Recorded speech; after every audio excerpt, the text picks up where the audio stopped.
बिस्मिल्लाहिर्रहमानिर्रहीम। Second year, आज की वीडियो में हम चैप्टर 18 डायफ्रैक्शन एंड इंटरफेरेंस के न्यूमेरिकल प्रॉब्लम सॉल्व करेंगे। मज़ीद इस तरह की वीडियोस के लिए हमारा चैनल सब्सक्राइब करें और बेल आइकन पर प्रेस करें ताकि आपको तमाम वीडियोस के नोटिफिकेशन टाइम पर मिलते रहें। फर्स्ट न्यूमेरिकल प्रॉब्लम है the light with wavelength lambda equal to 633 nanometre is used at a distance of 2 metre from the screen. हम स्टेटमेंट के साथ साथ डाटा नोट करते जाते हैं। क्या कहा गया है कि एक लाइट जिसकी वेवलेंथ 633 नैनोमीटर है, यानी कि डाटा में सबसे पहले हमें लाइट की वेवलेंथ दी गई है 633 नैनोमीटर। इसको हमने वेवलेंथ के एसआई यूनिट मीटर में कन्वर्ट कर लिया। नैनो इक्वल होता है 10⁻⁹ के, तो इसकी जगह पे 10⁻⁹ लिखेंगे। ये हो जाएगा 633 into 10⁻⁹ metre is used at a distance of 2 metre from the screen.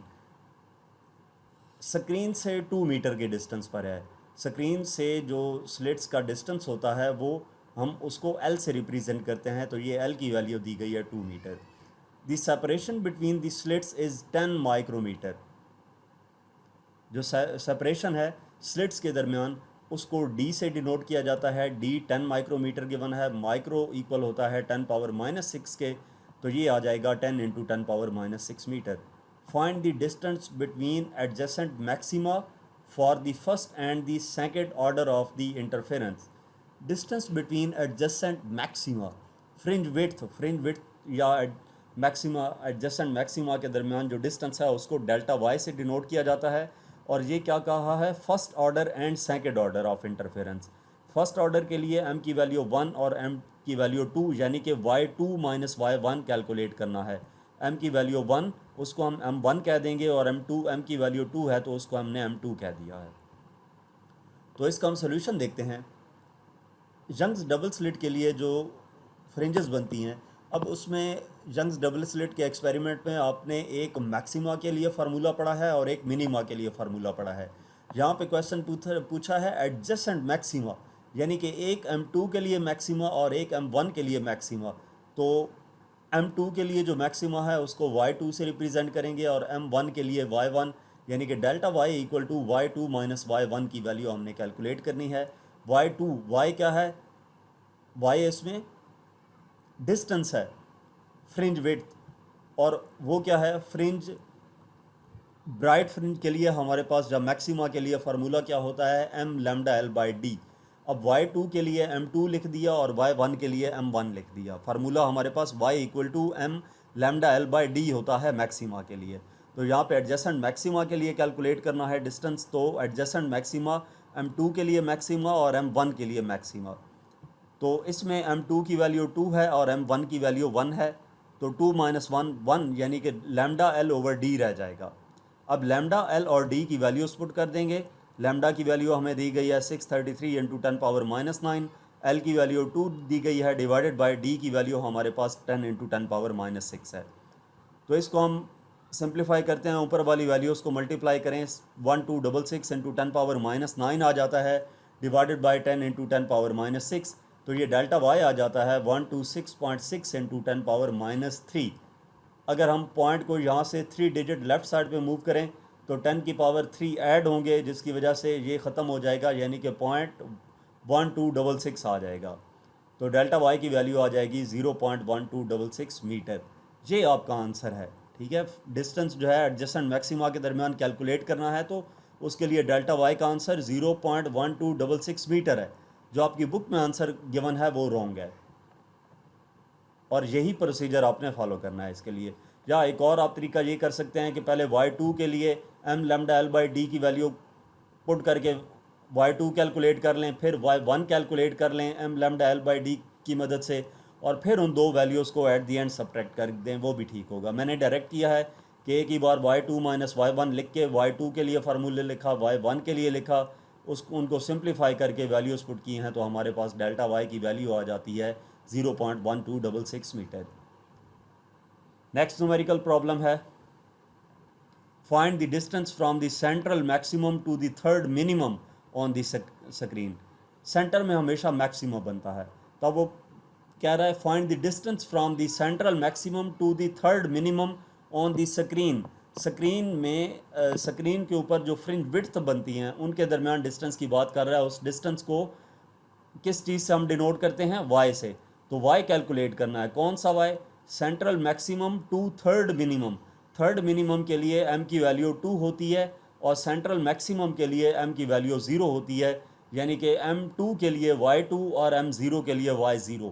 तो Y2 माइनस Y0 बेसिकली हमने कैलकुलेट करना है। If the light of the wavelength 400 nanometre is use, इस एक्सपेरिमेंट के दौरान जो लाइट यूज़ की जा रही है उसकी वेव लेंथ 400 नैनोमीटर है। वेव लेंथ लैम्डा से डिनोट की जाती है। लैम्डा इक्वल होगा 400 नैनोमीटर, यानी कि 400 इंटू 10⁻⁻9 मीटर। यह एम की वैल्यू 0 और 2 ये कहाँ से पता चली? सेंट्रल मैक्सिमम है। सेंट्रल मैक्सिमम से मुराद सेंटर में एम की वैल्यू 0 लेते हैं, और थर्ड मिनिमम, जब थर्ड मिनिमम होगा तो उसके लिए एम की वैल्यू 2 होती है, क्योंकि सेंटर में हमारे पास मैक्सिमम आ गया। उसके बाद मिनिमम आएगा, फिर मैक्सिमम आएगा, फिर मिनिमम। तो थर्ड मिनिमम के लिए एम की वैल्यू 2 होगी।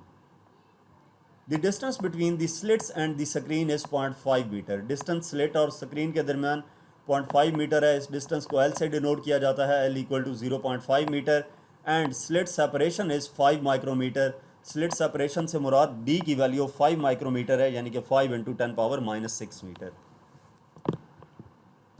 तो इसका सोल्यूशन देखते हैं। y equal to Y2 minus Y0। Y2 किस लिए? थर्ड मिनिमम के लिए, और Y0 सेंट्रल मैक्सिमम के लिए।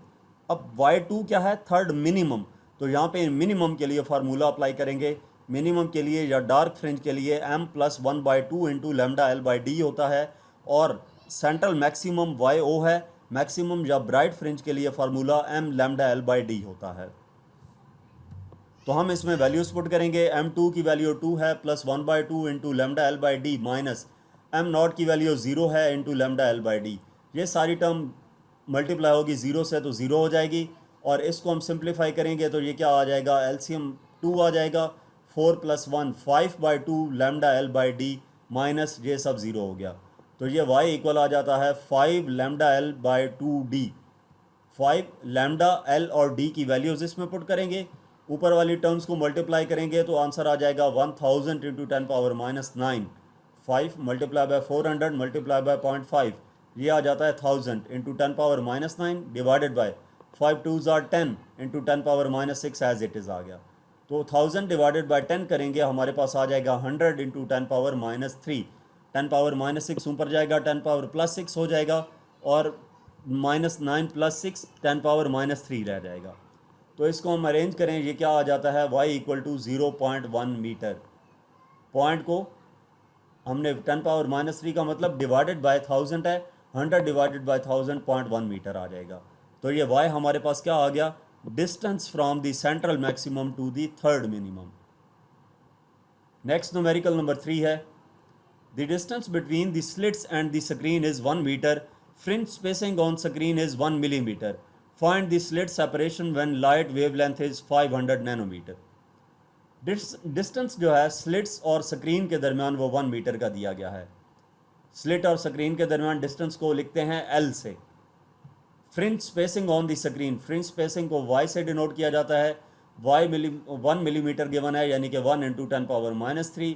Find the slit separation, slit separation से मुराद स्लिट्स के दरमियान डिस्टेंस d कैलकुलेट करना है। When light wavelength is 500 nanometre, wavelength हमें दी गई है 500 नैनोमीटर की। अब आप इन क्वांटिटीज़ पे गौर करें तो ये भी हमारे पास यंग्स डबल स्लिट एक्सपेरिमेंट से रिलेटेड ही है न्यूमेरिकल। तो यंग्स डबल स्लिट के लिए हमारे पास फ्रिंज स्पेसिंग का फार्मूला क्या है? Delta lambda equal to lambda L over d। अब इसमें से हमने d कैलकुलेट करना है, तो d इक्वल आ जाएगा lambda L by delta y।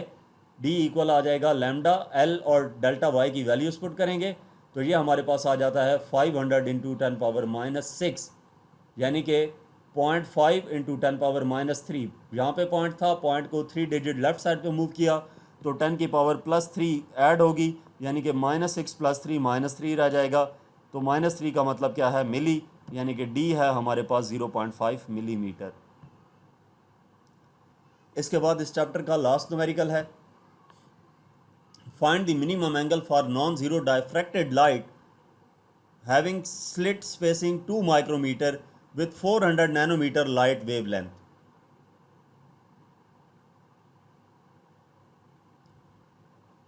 कि मिनिमम एंगल जो है नॉन ज़ीरो डायफ्रैक्टेड के लिए वो कैलकुलेट करना है।